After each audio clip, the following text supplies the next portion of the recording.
Thank you so much for joining me today. My name is Medina Oyedele, and today, like every other episode of Bold Conversation, I have a bold personality with me. I'm not sure whether I call her coach, call her scholar, or teacher. So, which one are you comfortable with calling? Lateefat.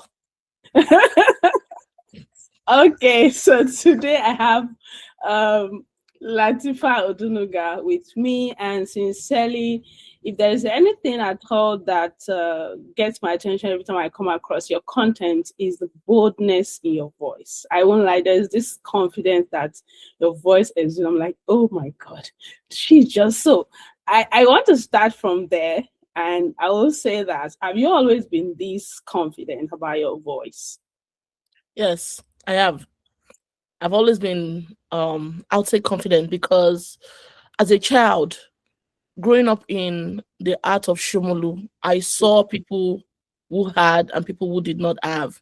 I saw Mhm. people who we had to live together on the street, like not on the street actually, but like you see them in the streets. And my family is not like we had a lot. We didn't even have a lot like some families that I know, but we're Yeah. kind of like the average family. And my parents usually wanted to make sure that we got everything we wanted, even though they were not extremely rich. But Yeah. then I saw that life was not fair, right?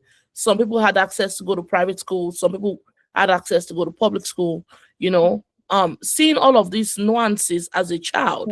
And then I started reading like little books. My father used to take me to his father's house, and that Yeah. was right by Tedros show. And there's this Yeah. particular bookstore, Abiodun Bookshop. My Mm. father's friend actually owned it. And I never wanted my father to buy me books. I would just go whenever we go to my grandpa's place. I'll sit in this very store, and my father is talking to this store owner, and right Mm. there I've read over 20 books.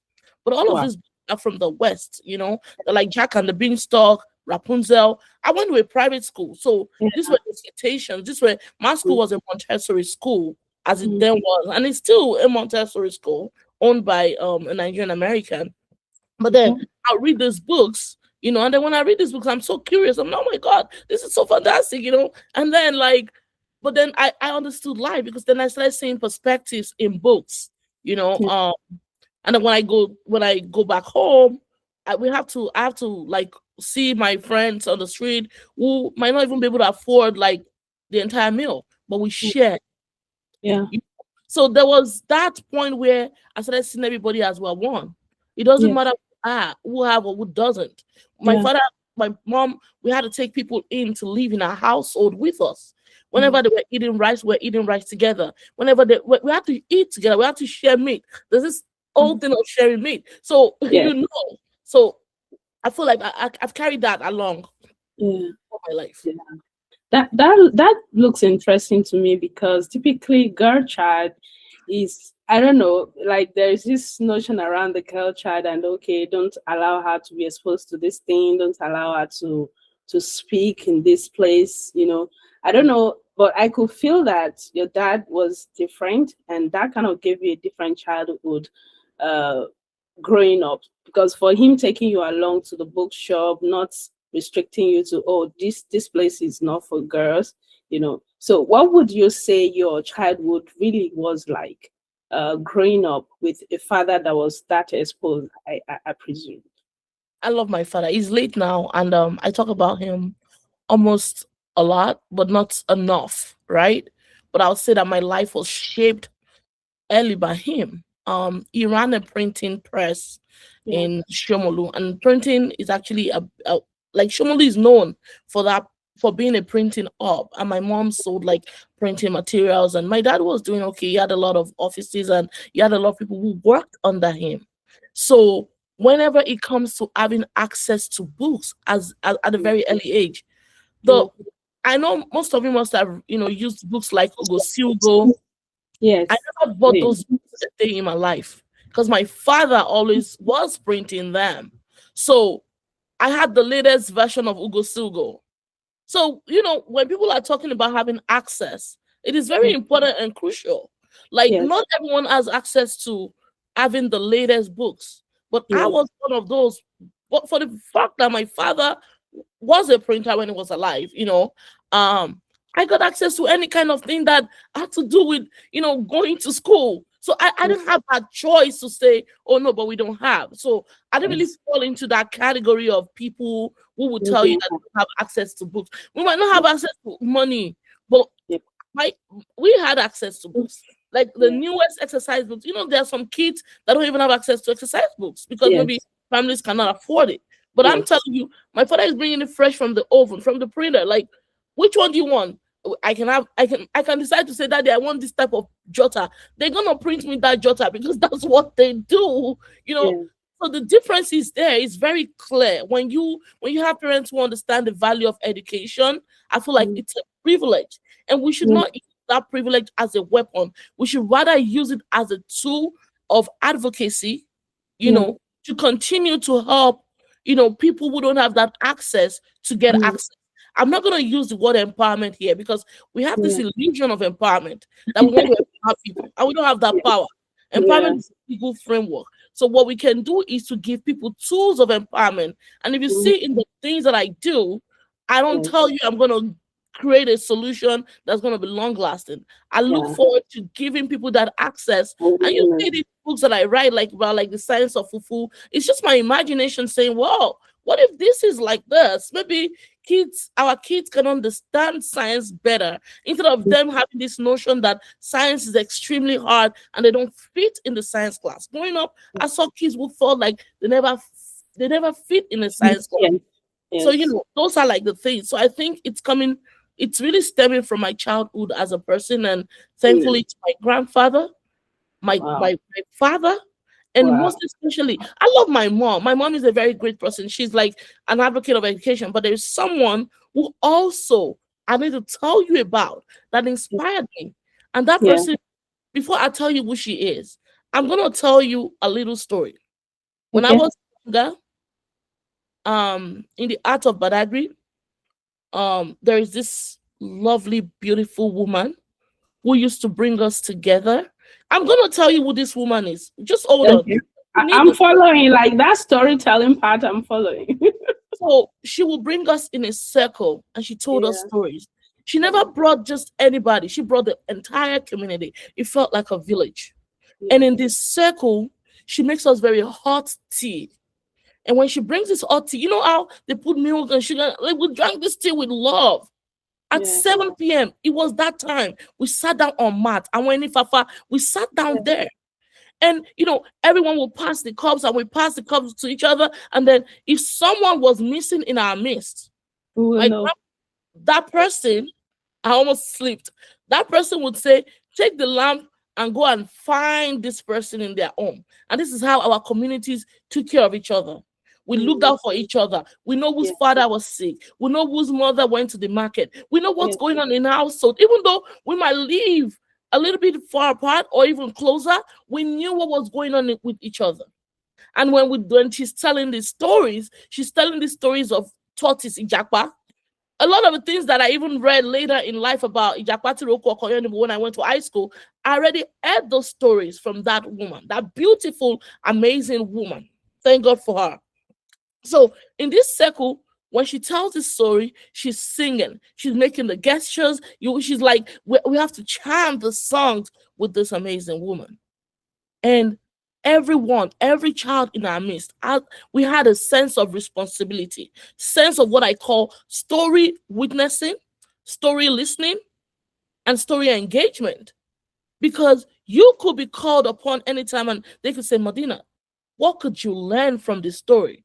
Latifa, what could you have done differently? We were able to transport our lives into the life of the protagonist to look back and say, wow, well, if I'm a child and I'm seeing what these protagonists have done, maybe I will have done this. So we were informed early enough.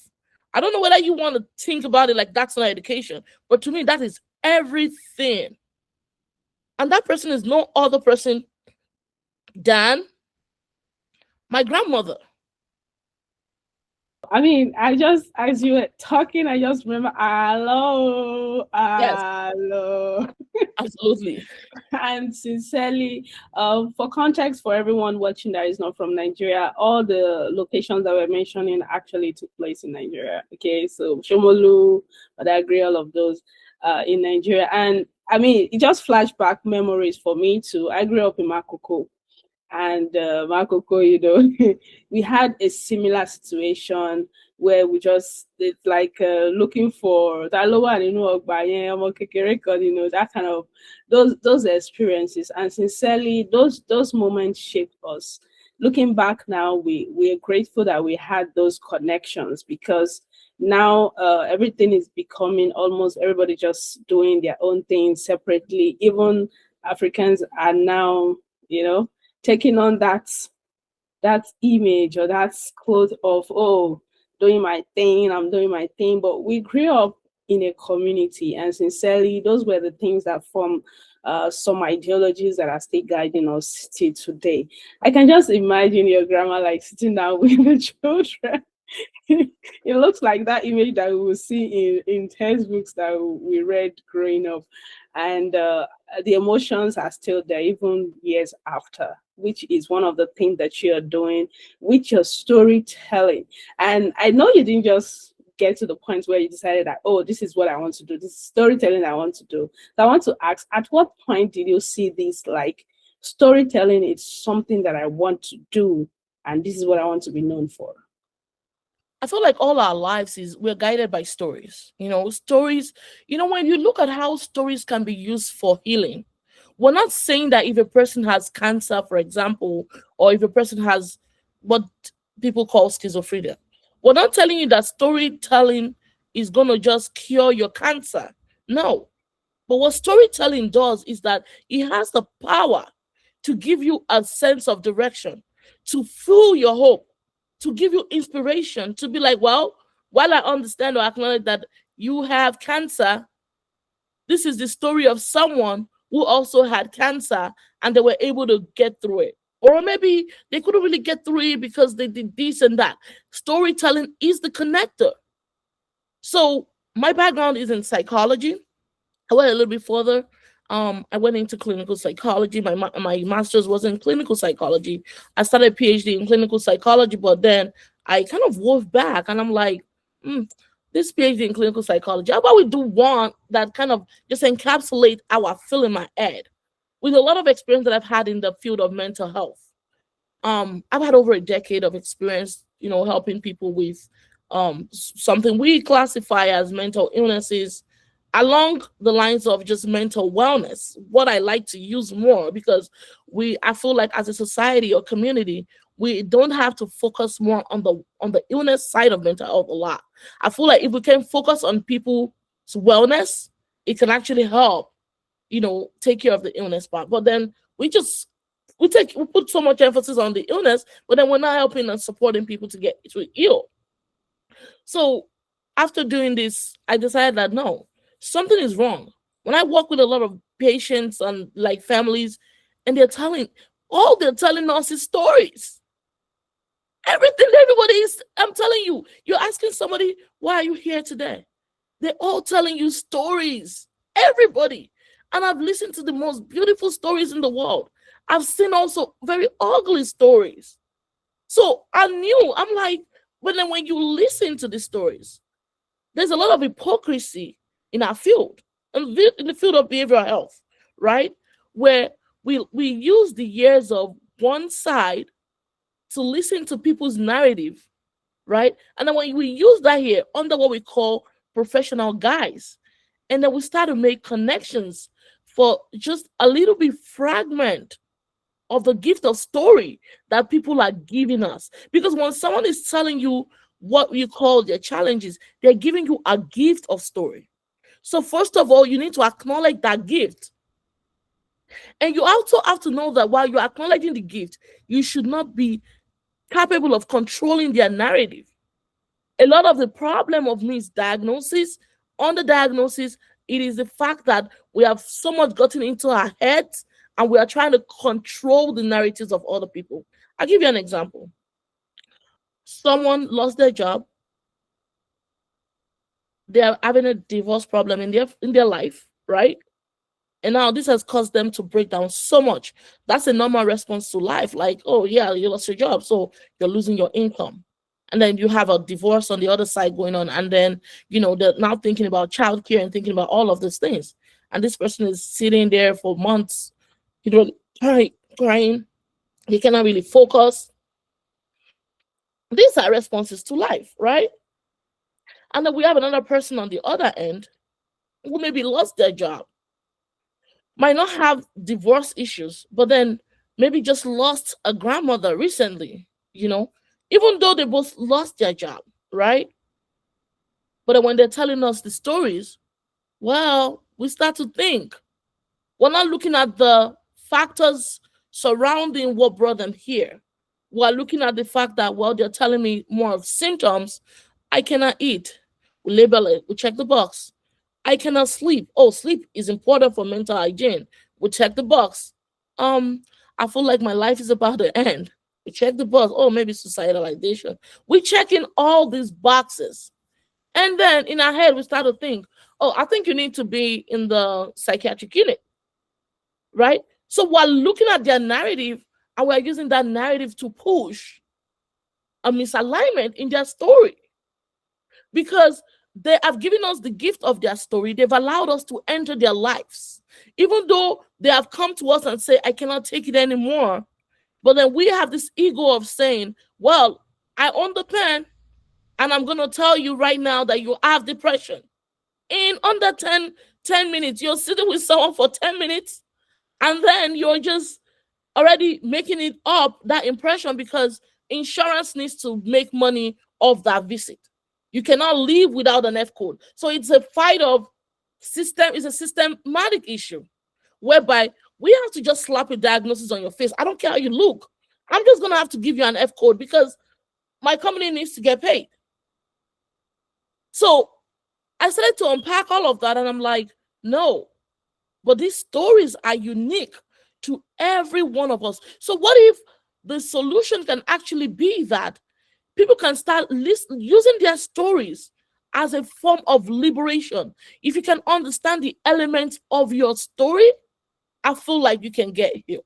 I feel like you can have, because then it gives you that clarity. This is what I'm saying. This is where I was yesterday. This is where I am now. This is where I'm going. It gives you that understanding that, now that I understand what is going on in my life, maybe I can take this direction. Or what have people done before?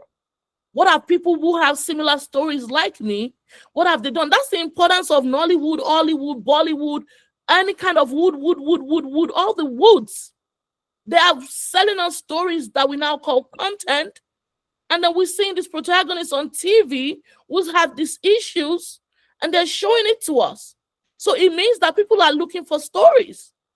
The world is looking for stories. People are monetizing stories. But what kind of stories are we monetizing? I think I was expecting this intensity really, but then it went into this direction and that direction. So I'll still have to sit down with this and watch this all over again. So I like the fact that you brought up the narrative part of storytelling, which is one of the thing that I'm also very passionate about, because people tend to tell other people's story from their own perspective. Recently I took a picture, and then I was standing at a particular standpoint on the street, and I took the picture, and the other side that I took looked totally different from where I was standing. And it just occurred to me that most time we just tend to define people by the perception that we have about them from where we are standing. And this just kind of expand on that for me, and I'm so grateful we're having this conversation. I think that's one of the reasons why you decided to start writing your books. So I want to go into the books part, the fufu, the science of fufu, right? Yeah. So walk me through those titles. The first time I saw your content was that science of fufu, like fufu. Is it the same fufu that I know because it was spelled the same way? Was one of my friends that shared it, Deborah Rio.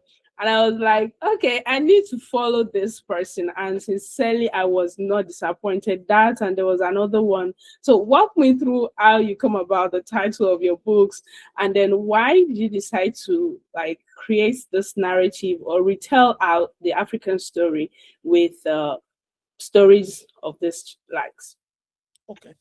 So we are seeing a disconnect in the world that we are living in. We are seeing the issues around loneliness, social isolation. All of these have now been declared as a public health priority by the WHO, the World Health Organization. And what we are seeing is ideally people would think that older people are more disconnected or socially isolated, but that's not what we are seeing now. We're seeing that there's a whole shift. The research is saying that more younger people are disconnected, they are lonely. They even said that young people in on the continent of Africa, I don't know where this data is all coming from completely. They got some of this data, the WHO report from the Commission of Social Connection. They got this report from places like South Africa and some other countries. I'm not sure it speaks for the entire Africa, but what we can see is that we're seeing young people that are caught in the web of drug abuse, in the web of maybe poverty, some things related to poverty, right? We're seeing issues around unemployment. That is like people who are motivated to go to school, and some people can still not go to school because they don't have access. We're seeing all of these things, right?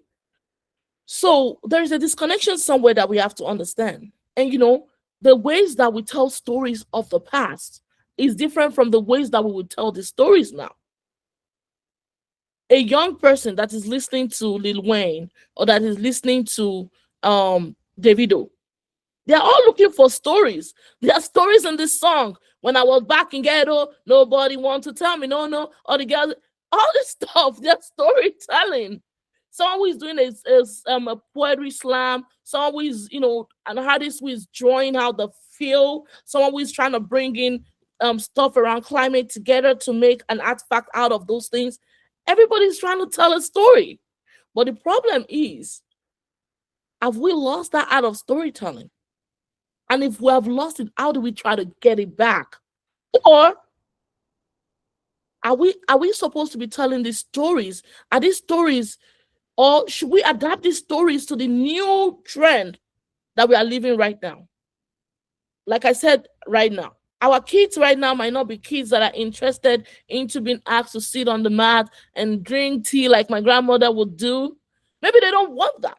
But there's actually something that we need to look at in the ways that we tell the story to make the storytelling attractive to them. So the ways that we tell the stories will change with the way the generations and technology is coming in. Are we going to put some slight music in it? But if they are going to school, how are they learning? What stories are they telling them in school? Are we going back to the regular chemistry? Define Avogadro's law for me. When I was younger, the only way I could define Avogadro's law is through the song. Avogadro's law, so we equal volumes of all the gases at the same temperature and pressure contain the same number of molecules. Like we go with the flow. So how are we teaching these things now? And if these things are going to be taught in Nigerian classrooms, our curriculums need to be adapting to the Nigerian environment and context. You cannot be telling a child who has never seen burger a day in their life to describe how burger looks. It's a misnomer. While they might see burger on the TV, that's a different thing entirely. But what about our own food that we are eating? Why can I not understand that there is a process that goes on into the make of Gary? Can we look at how Gary is being formed? What scientific process brings Gary into play? What scientific process goes into the preservation of ege, what we know as cassava? We need to understand that, because if these kids are eating this food, if this is our own food, I'm not calling them local food, our own food, because we have been so westernized to the point where we try to call our own stuff local. They're not local. Our own food, and then whatever you want to call Western food, I don't know, but I'm talking about we need to stop calling our own languages local. It is not local, it is our language. Imagine us talking about some imported language to be official language. That's a misnomer, right? That's our language, and in our minds we're now thinking, well, even though we have our languages, our mother tongue, It is not just a mother tongue. It is our language, our mother and father, any kind of tongue you want to talk about. But because those things they're dying. When you begin to take your priorities and you're pushing it over the fence and calling it the alternative, we are losing. So when a child is growing up, because we've been told that this is our official language, no, maybe your official language, but not mine. We are speaking it right now. As a matter of fact, that's supposed to be an aberration. But we have to speak it because this is the language that we would use to communicate our thoughts, to talk about why this is a problem. So then, I was a science student, even though I was supposed to do medicine and surgery. But somewhere along the line, yes, I got the admission late. I got admitted right after secondary school, so I didn't even have to wait. I got offered psychology. So the whole idea of medicine, I had to toss it away. I'm like, I still wanted to go back to do medicine and surgery. But then later I was just like, no, I think I like the psychology. So I met storytelling again in my life. I saw every books, big books like this. There are stories in them. I'm like, oh my God, these are stories. I'm just gonna keep reading stories, And that was what made me fall in love with psychology. I love the diversity of how they bring in. But some of these stories, what got me so interested was that they were not told by our people. All these books that I read were foreign books again, something I encountered as a child at the age of 7, who read over 150 books. I started seeing it again show up in my life. It met me again. So I was reading books from the US, books from Europe. Psychology, they might tell you psychology has started in the Europe, America, but that's not true. We're already doing psychology even before all of this happened. So me now thinking and saying, what if we can hold on to our narrative strongly to teach in education? What if we can hold on to our narrative strongly and act in governance? Why are we in Lagos State House of Assembly and we are speaking English? What happened to Yoruba in Lagos, Nilueko? Why? Our neighbors man saw Yoruba on Thursday. They speak Yoruba on Thursday. I'm telling you, on Thursday, Honorable, it's time for Yoruba session. But why are we making it only Thursday that they are speaking Yoruba? Why can we not be in the East and people are speaking Igbo in Parliament? Then there is an issue. So that should be our language of communication. When you go to places like the UN, when people from Russia, China, when they come, they are speaking their language. And our language is missing in the UN system. So why would we continue to support systems that don't have our languages recognized? Why is it that they're pushing our language? Sometimes you're filling forms online and Yoruba is not even there. Igbo is not even there. Put all the 250 languages we have in Nigeria. Put all the ones we have in Rwanda. Put all the ones we have in Ghana. Put it in there. Put it in the system. That's the beauty of diversity and plurality. Hence, the need for us to start writing these things in the ways that our children would think. If this is the food, our children eat fufu. You cannot tell me that you want fufu to eradicate. People even eat fufu in America. So we can teach those things and start bringing it into our curriculum. That's the reason why the books like Science of Fufu was bettered. The chemistry of palm oil. We make palm oil. There's a process that goes into making palm oil, the extraction process. We have to teach it because it's not until when you had hydrogen, 2 molecules of hydrogen with 1 of oxygen and it gives you water. No. Or when you add 2 molecules of sodium that gives you chloride that gives you table salt. There is more to that. We can use the things that we see. We can talk about fermentation when it comes to making our own yogurt, right? Ogi, there is a fermentation process that goes on in ogi. It not be only yogurt, like these are the things. This is how I think, and you realize that now there's a lot of things that is changing. Our environment is changing. There are people like doing like the science of Yoruba. There's this guy that is doing chemistry Yoruba. They're doing amazing, and people are following the content. And adults are recognizing, oh my God, I wish they taught us better like this. People are seeing the opportunity in using this way to educate people. That's the whole idea, that education is not a scam. It is a form of liberation if it is taught in the right way. Why are we using Western curriculums to teach kids that are in Nigeria? Take the curriculum away. How can I be telling a Nigerian child about snow when they have never experienced snow in a day in their life? Meanwhile, we have other things like extreme heat. I'm not saying they don't need to know about the snow, but I'm saying that there is context. There's something called environmental context, right?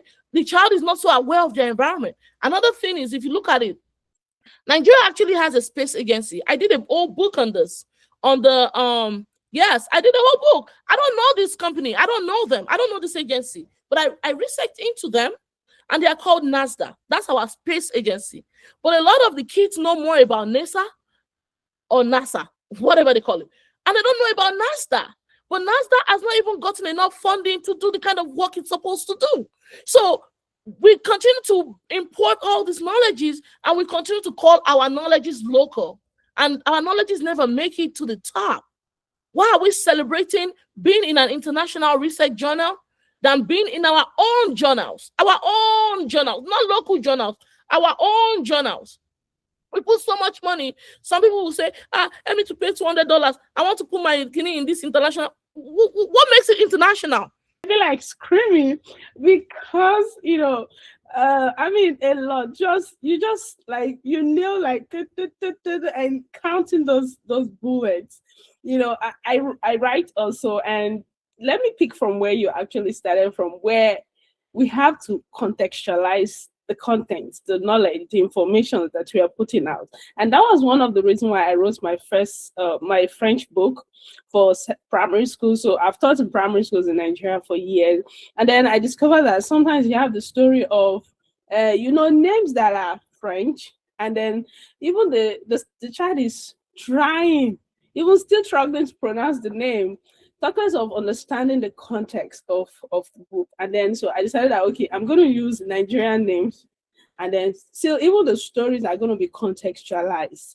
Yes, I can talk about Paris, I can talk about baguette, I can talk about Macron and all of that, but it's going to be in the context of, I can talk of Shomolu, I should mention Ajegunle, I should mention Adekunle, so that the child can relate. So it just kind of drive home what you're saying, and I'm so happy we're really having this conversation.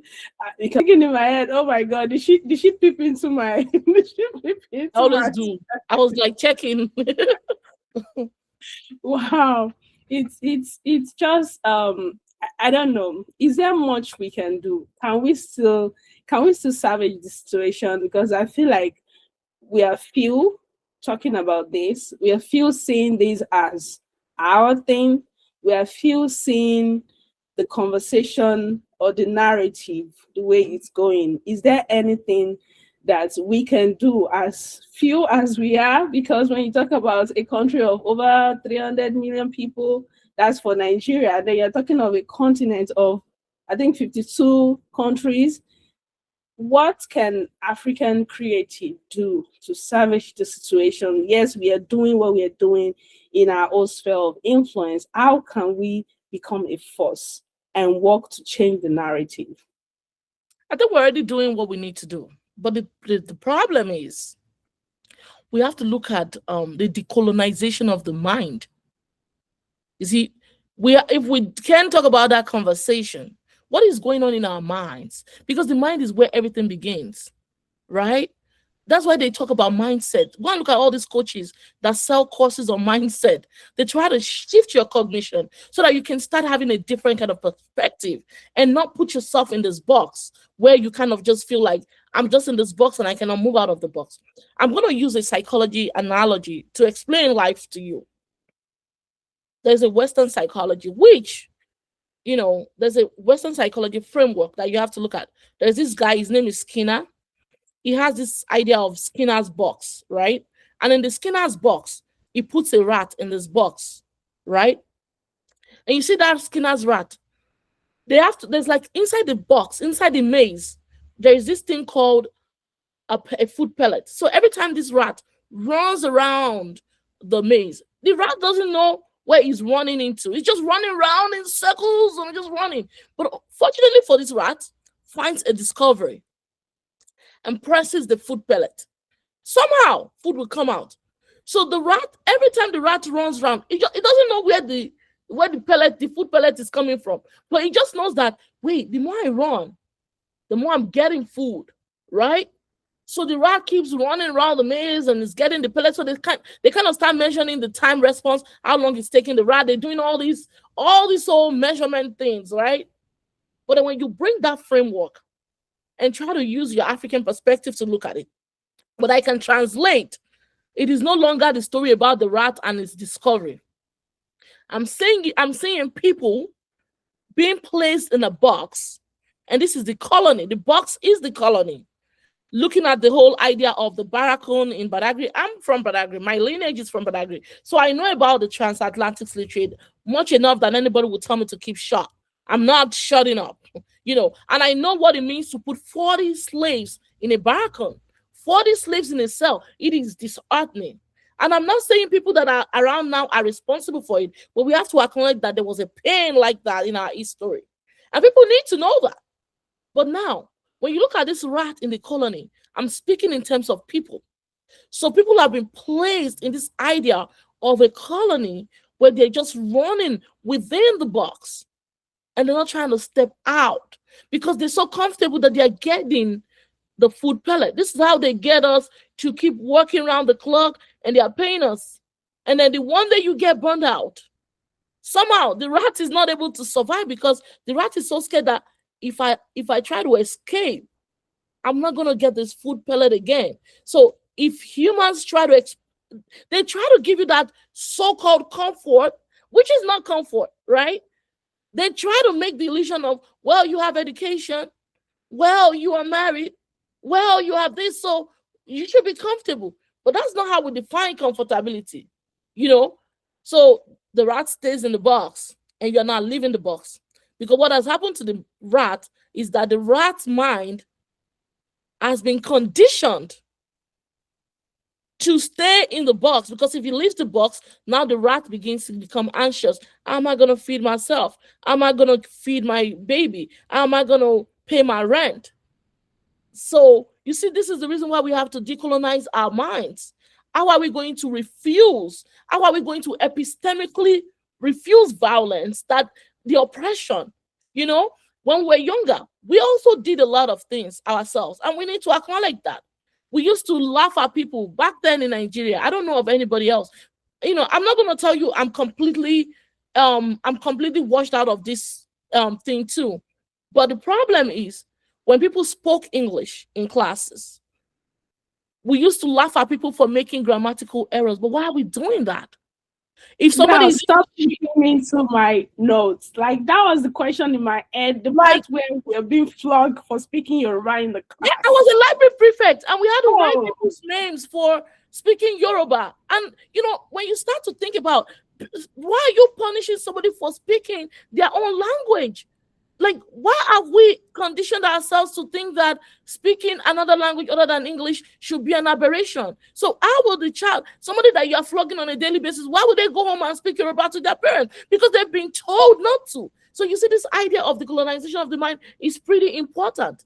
And I go back again to our knowledges. Why do we have to continue to publish in English language alone? What happened to publishing in Yoruba? So that people who can read Yoruba can have access to the knowledges, or so that people can go find a translation service. If they need our knowledge so bad, the money will still come back to our economies. But we are forcing ourselves. There are journals that people publish in Chinese, and we have to look for a way to translate them. So why can I not publish in Yoruba so that you can go find the meaning? I really don't care whether you know what's in my article or not. I really don't care whether my article get downloaded or not. But if you are so important about the topic, then you have to go find. Because some people also cannot speak English, and they should not be forced to speak English.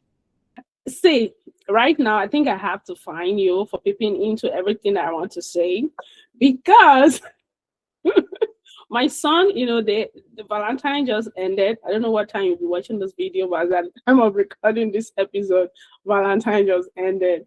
And then my son's friend is a Chinese in the class.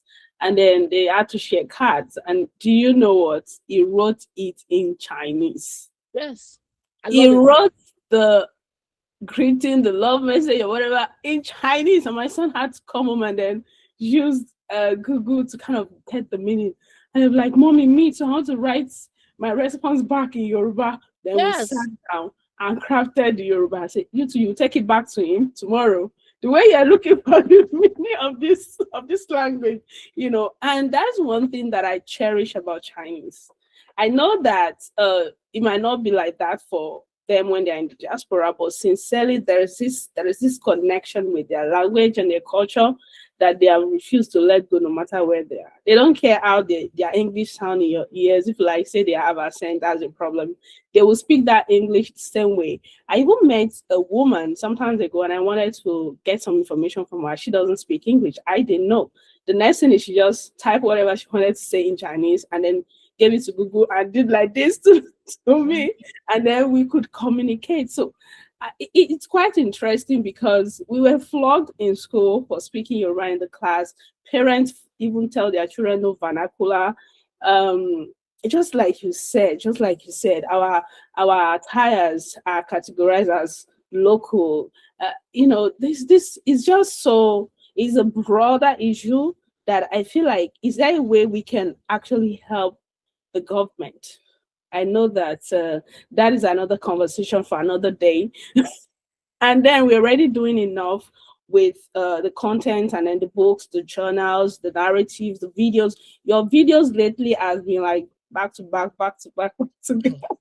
I saw the one you did on but I agree story, and I was like, whoa, whoa, and it's so beautiful to see that we are doing this. And I sincerely hope the African government will, Nigeria particularly, because that's where we come from. The reality might not be the same with other African countries, but I feel the narrative needs to change somehow. We have to find a way to change the narrative. And there is this thing that is coming to my head: religion is the opium of the masses. Yes. And I want to tie that to what you do, therapy. We believe in prayer. Why should I go for therapy? Why should I read your story that is, healing, emotionally healing through storytelling when I can just pray?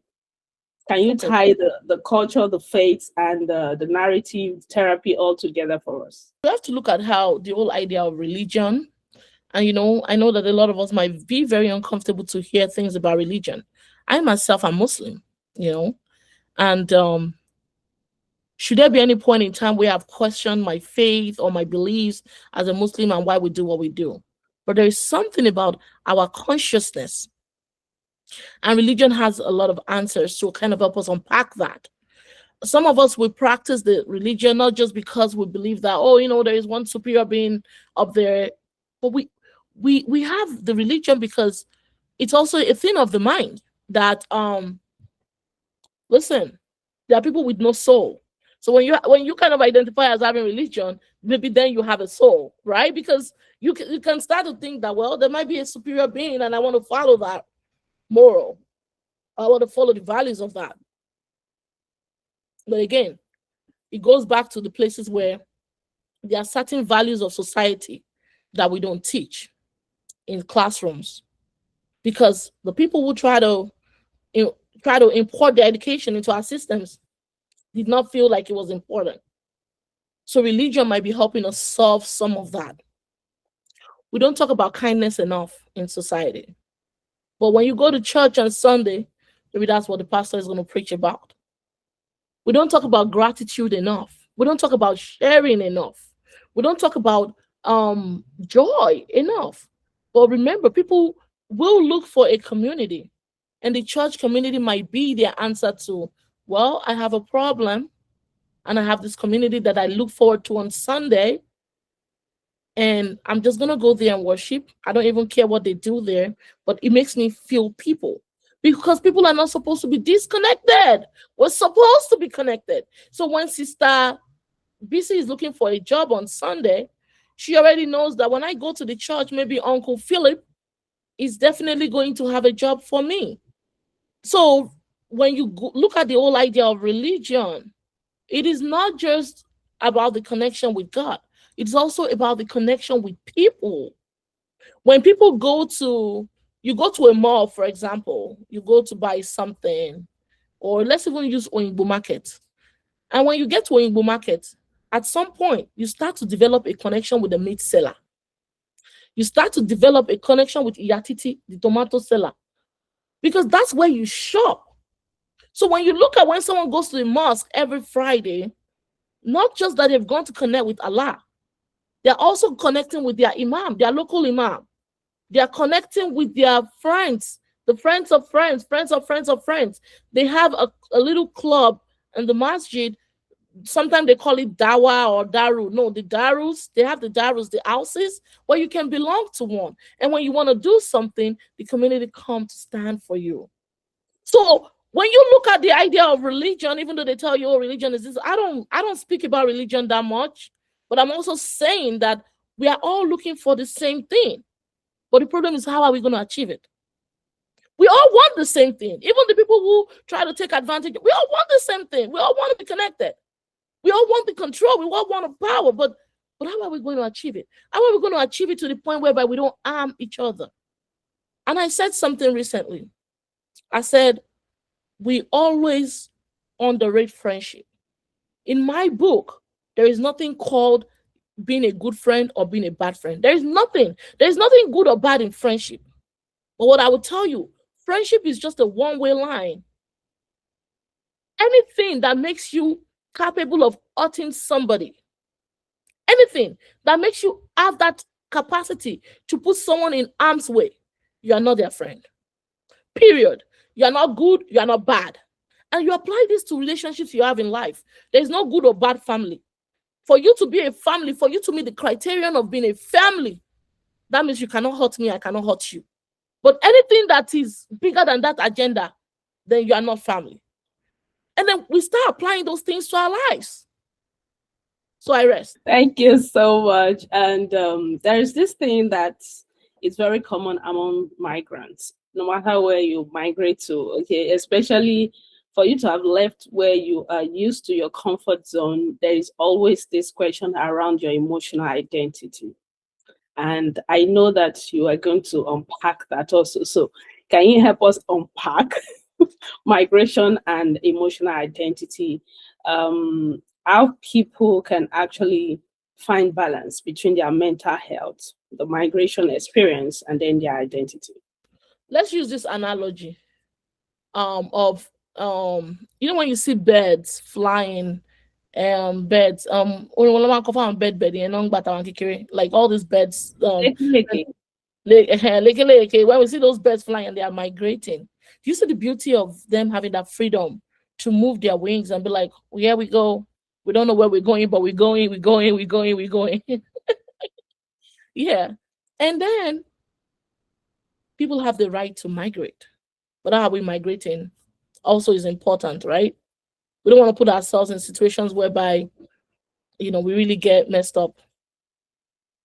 But the people that have this whole central idea around even legal migration being combated or like even being attacked, that people have migrated and they need to just shut up, right? Because they have, can you imagine how a book has so much power to give you access to multiple countries, and then another book doesn't have any power to even get you to the neighboring country in Togo? That's the illusion, right? So I don't know, but that's sad. That's disheartening. Just a piece of paper that has a cover, and then one can get you access and one cannot get you access. That's the problem of having access. And then you look at some of us also talking about this on these videos, and you ask us that, well, we are also hypocrites because we have also migrated, so we're not really on the side of the country. That's not true. People say you can get knowledge as far as China. Some of us are in this position because it's a position of privilege. I must acknowledge that, a position of immunity. But it does not take us away from the fact that we know that some of us have to do this. We have to find the answers, right? Me sitting here and talking from another continent does not mean that I have the whole answers to Africa. But then I begin to question. I now have these perspectives. How do we use this? Because our voices are not going to be recognized from even the continent. You will just be screaming on the continent and nobody gets to hear you. But the positions of immunities that we have been placing ourselves in now gives us that credibility. I've spoken in rooms where ideally I'll be like, wait, what do I even speak about here? But I speak decolonially and people are like, wow, she's so smart. Yes, But that is from the point of privilege where I have access to those high level political spaces. But from the continent, nobody wants to even listen to me. I'm still doing the same thing I've been doing from the continent a long time ago, and that's what I'm still doing now. So why migrating? What are we migrating for? We all have our different reasons of migration. Some of us have even migrated and we're like, I don't even know why I come here. We now begin to have that self regret, and we're looking at these reflections. But in terms of mental health, I feel like it's a very crucial topic. There is this Yoruba aphorism where when you're traveling or you're about to embark on a journey, Iyagba, we tie our wrapper and say, and when she ties this wrapper, she ties it and say, this thing I'm about to give you, I'm trying to help you to fortify you on to take this journey so that you can remember and trace back your roots. You see, the whole idea of tracing back your roots is important so that you don't forget where you are coming from. So before anybody embarks on this type of journeys, Emma Lord Dira, you have to fortify. I'm not saying in any other way, but Dira, you have to Dira, because this journey you're about to embark on is going to come with a lot. When I first got to the United States, I had this beautiful kid, white kid, was kind of picking my skin and felt like my skin had issues. And the mother was looking at him and is like, what kind of dirty skin is this? But I'm looking at this boy. God bless his heart. This is not about the boy, It's not about, this story is not about the boy. It's just about to see that if I know Dira, if I know guide come, how I won't take Duam. You understand? But this is the importance of why we story tell. This is why I want people to see our black children, our black and brown children in their books. The whole idea of even calling ourselves black and brown, all of this too is just sitting along the lines of, I'm not going to say the rest, but yeah, this child was picking my skin. I was like, well, it was, maybe he's never seen someone who's black. Yeah, maybe he's never seen someone who is like this beautiful, this little, look at my skin, the way it's popping, Korean, so. But we bonded like the next few days. We bonded because I lived in their house. The mom was very nice to give me an accommodation right there, But what I'm trying to say is that when you look at some of these things, right, it is, if you do about the right, if you know guide come, those things will affect you because it's not going to be a question of belonging.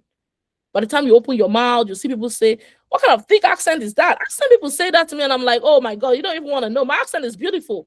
Like, people want to tell you that you don't even speak the same English. The English that they forced me to learn, that the grammar, if you don't write well, Seth, you're gonna fail. So we had the pressure to learn the grammatical, like, standards of English from the Queen, because we were British, right? We were colonized by the British people. So how dare you tell me this Queen's English is not too tight? Like, calm down to hear me. Like, just calm down.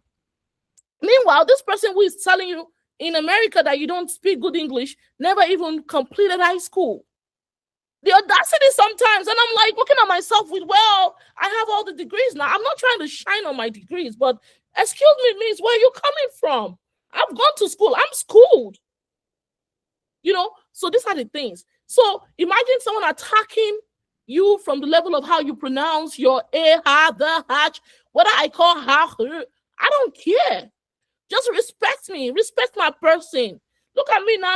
I don't fear. Like, just so you're fine. Popping. No, but I'm speaking all of this and I'm putting all this humor into it because sometimes you have to put humor in conversations like this because it's not all that serious.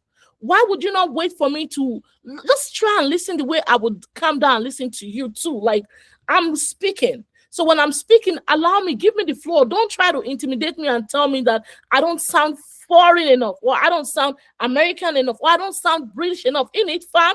No, in it, not fam. Like, you get what I'm saying in terms of emotional, identity and finding. And this is the reasons why places like the churches, the mosque, the places where you find people that you can connect with is crucial. You need that sense of community. And if some people are trying to make you feel like you don't belong here, you have to find that connection in places where you feel very comfortable. That's why you have people go to the church. That's why people go to the mosque. So it's a lot of nuances. That's why you start to, I'm not saying you should go to dating app to go and start finding people if they carry you. But you have to start looking for things in your neighborhood. People would say maybe you should volunteer, volunteer responsibly, just places where you feel that you can start contributing to, and also take care of yourself. Like some of us, we don't take care of ourselves enough, even though we tell other people to take care of themselves. But I'm also telling myself now, like, take care of yourselves. Don't pick too much shift. Just do what you can, pay your bills, and keep living. You know.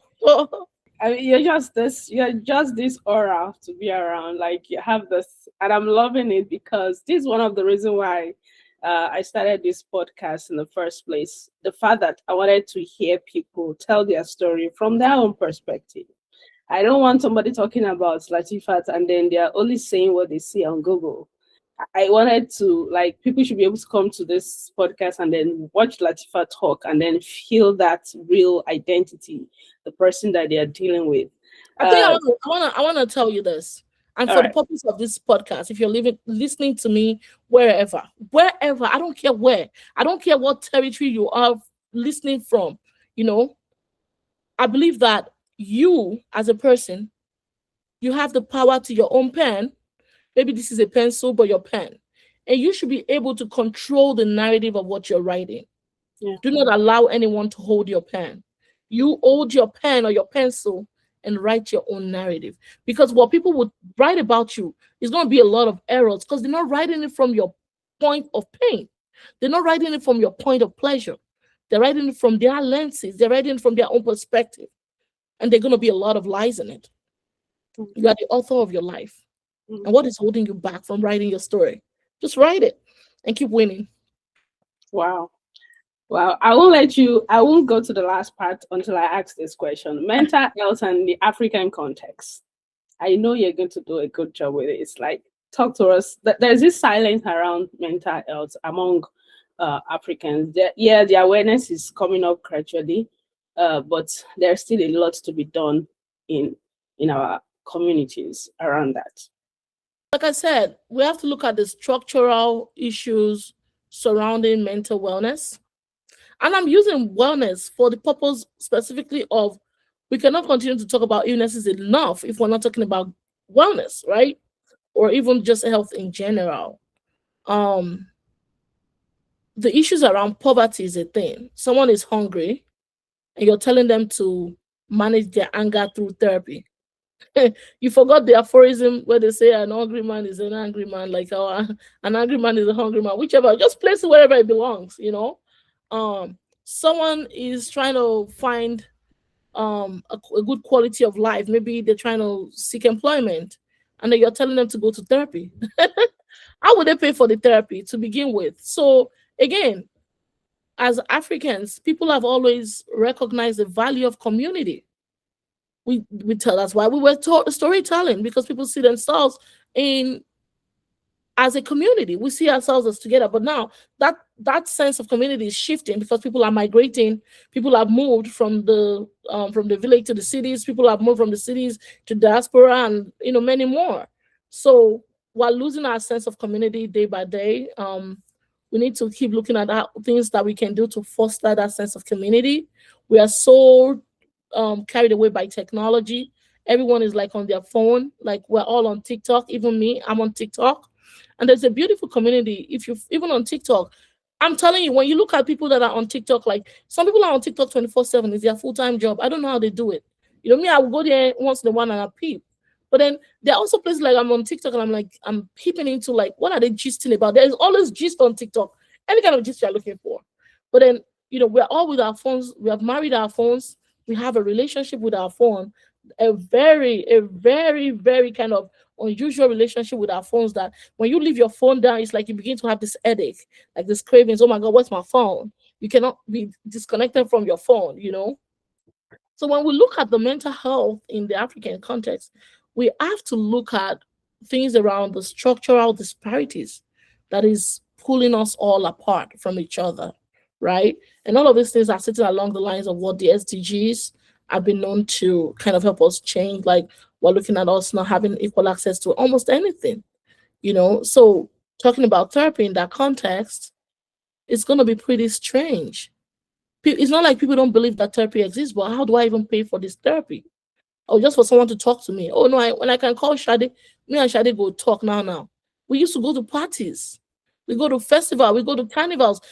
So we've not really sat with the realization that something like depression is real. But then these things are manifesting in some other type of ways, where we're losing our young people to addiction, which is a very crucial topic, right? We're losing a lot of our young people to trafficking, which we are seeing with people even crossing Libya to go to Europe and go to other places like that. We're losing a lot of our young people to being used for money ritual. These things are happening. People are getting kidnapped on a daily basis. These topics are very heavy, but then some people are still able to live their lives in the country.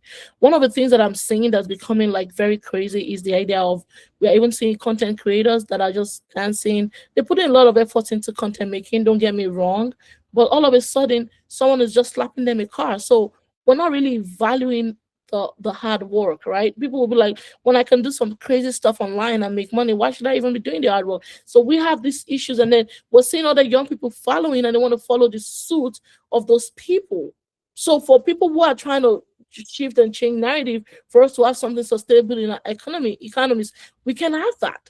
So mental health is going to be like, what are you even talking about here? So it's a lot of nuances. It's not in one box. It's all these nuances around how we viewed mental illness in our societies as being, if you're bewitched, that's when you have mental illness. There are a lot of people who have mental health crisis that we see, and then when they have crisis, I'm seeing people slap their face like, oh yeah, G Masu, G, you're seeing all of that, online, and it's like, oh my God, I've seen cases of people that I even know that, died by suicide because they don't have where to go, they don't have who to call, and they were just found laying on the floor. People that I know personally have died, and I'm like, how can I even help? But the thing is, how can you help when you have limited resources yourself?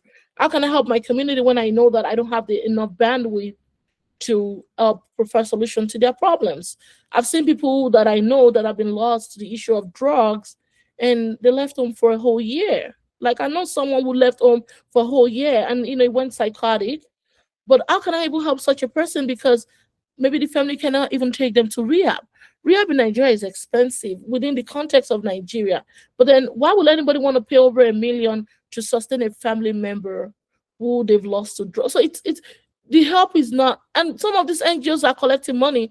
I don't know what they're using money for, honestly, but the NGOs are the ones running this old foundation of we are going to help them rehab, but then people have to still pay them.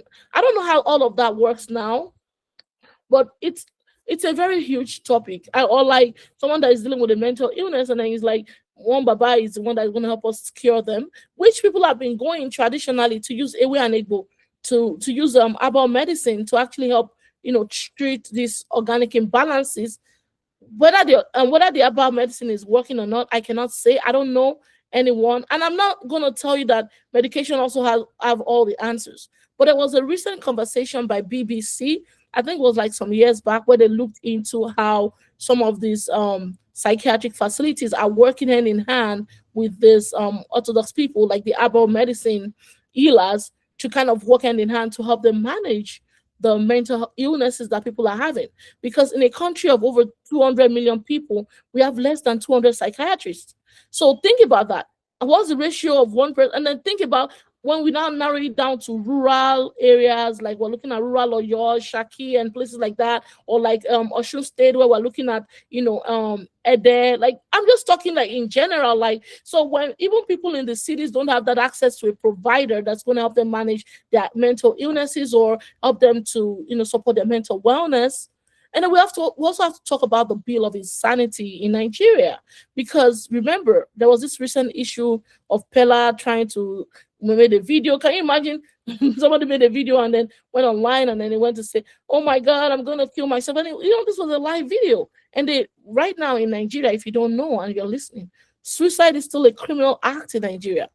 Do I want that? I really don't like the idea, but suicide is punishable by law if a person doesn't end their lives. Like, so we're still where the education around mental wellness needs to be discussed heavily and be brought to even policymakers, because who makes the policy that someone is just tired of life and they really want to end their lives, and then we're criminalizing the behavior. How about we talk about the prevention?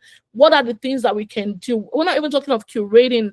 I'm not looking at the creative model part of it. I'm talking about the prevention. Maybe we then need to talk about it more. What's making more young persons to kind of, come online? What would make a young man to come online to say, I really want to die, So how do we get to that? So it's a lot of, I'm just gonna be picking up things I can remember here and there. And why would this guy even go online? Because he had a breakup with another girl, this is like stupid stuff. This is like very stupid stuff. But again, it goes back to the storytelling about managing emotions. This guy got money at a very young age. He's spending money. He's traveled everywhere. He's got fame. Everybody knows him. All of a sudden, he's our celebrity. We love him. But then it's like then he has a crisis, and I've seen people online saying, "He supposed die me. He not gonna die me." As in, Nigerians are very funny people. I'm serious. Hey, because of woman. Well, the kidney for just by himself ni. If for just kidney conny. And it's crazy, right? I even see these behaviors recently on TikTok where people think that suicide is a joke. And people are using words like they play these games on box battles on TikTok where users are playing games and they punish each other. And you see celebrities, people we look up to, right? Our influencers, they go online and say, well, I will talk to you and you want to buy yourself, me. Why are we even joking with buying yourself? Like, this is a serious issue, you know? Because sometimes the words you say to people, some people internalize it. We don't have we don't have the same emotional bandwidth. We don't. Somebody, you call them a monkey and they begin to cry. That's why we see kids that I see come to the ER a lot is because somebody called them a name that don't belong to them. For some people, you can have the backbone. Maybe you grew up in Shomolu like me, where we all cuss each other out. Like, we are ready and we're always guided. Like, you cannot tell me anything. But even some of us that we have that strength, there are things you still tell us and I'll be like, say this one, they match, But I'm talking about people, some of us did not grow up in the same neighborhoods. Because some of us in our neighborhood, you break bottle, we help you to also help you shine the bottle. But I'm not saying you go and fight. No, but I'm just saying, like, our experiences are different. And the way we take things are also different. The way we respond to things emotionally is also different. So, I feel like it's a whole topic. It's supposed to be a whole podcast on its own.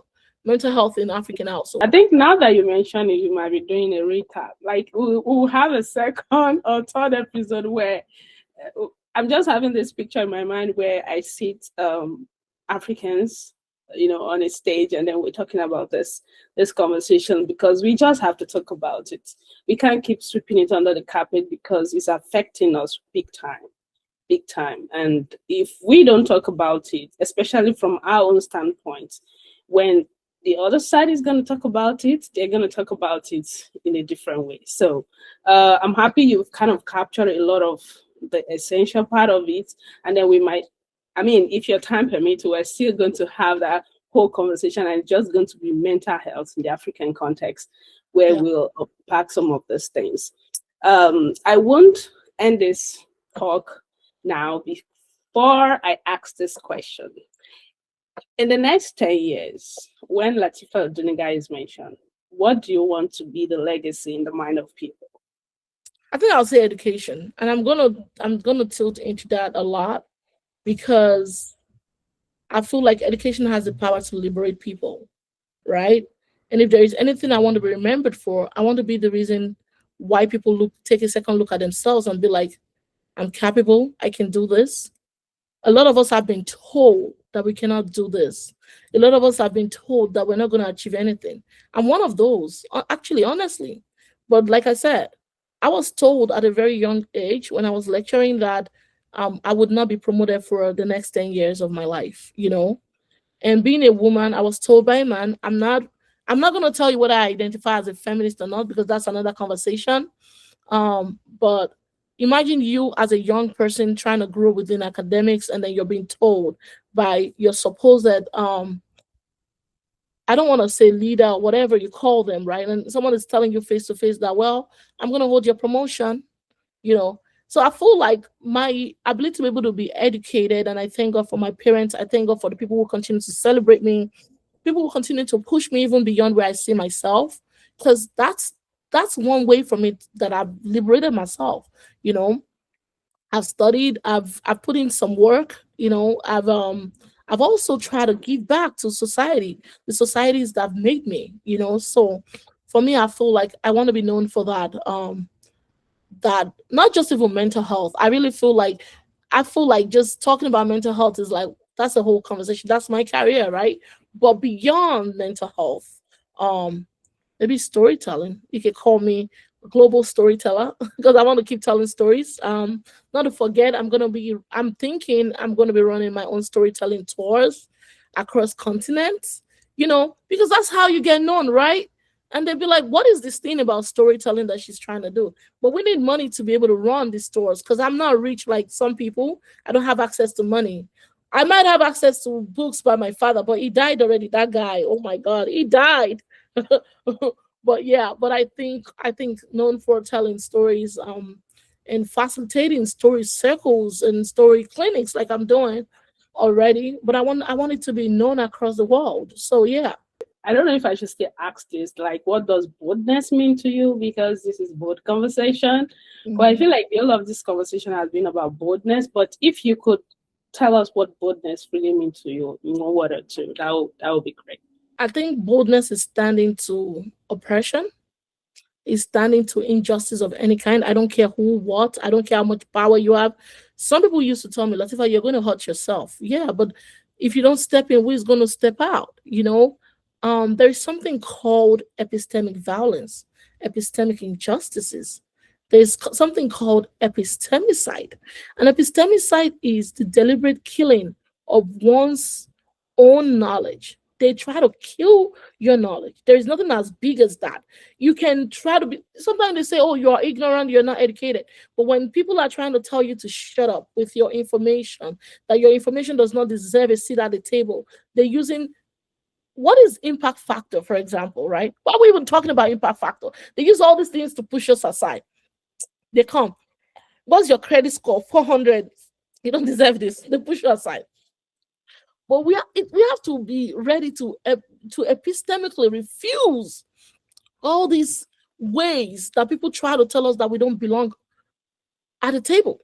So if we don't belong at the table, I'm going to go and find a carpenter and I will bring my own table with me. Or make we no worry, we will sit on the floor, you know, like literally. So if you look at this whole idea of epistemicide, in the past, women were burnt because of the knowledges that they carried. Women were called witches for knowing things. Our people, African people, how many African publications could you read? Because the knowledges we carry, the global knowledges, were made up by some 5 white men or 7 white men or the number of white men from the Euro Americas. And they told us that what we know about our country is wrong. What we know about our history is wrong. So why do I need to believe those things that has been written in books? Whether it is a truth, I don't know. So I want to find the source of the knowledge. Why are we scared of finding the source of the knowledge when we can go back? And that's my whole ideology that I build around storytelling. I think people need to look out for my dissertation where I'm bringing up this whole idea of Sankofa, right? And Sankofa is a word from the Akan and the Twi part of Ghana, the Akan people. Maybe, no, I think, yeah, the Akan people. And Sankofa means there is nothing wrong in looking into the past because we can use the knowledges of the past to understand the present and the future. So, what is making me bold is you have to Sankofa now.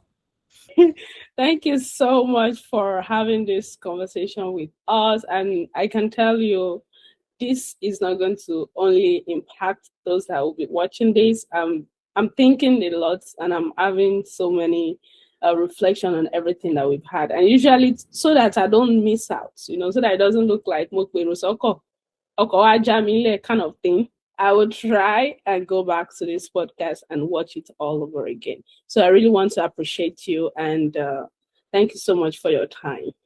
Absolutely. You're welcome. Adupe, Eshe Tegbowa. Because we have to speak the Yoruba part too. Adupe, ẹ ṣé tẹ́ kó wá síbí báyìí tá fi gbọ́ gbogbo nǹkan tẹ́ sọ lénìí. Inú wa dùn láti jẹ́ àlejò lórí abala yìí lónìí. Iṣẹ́ ẹ̀yin èèyàn ó dìgbà.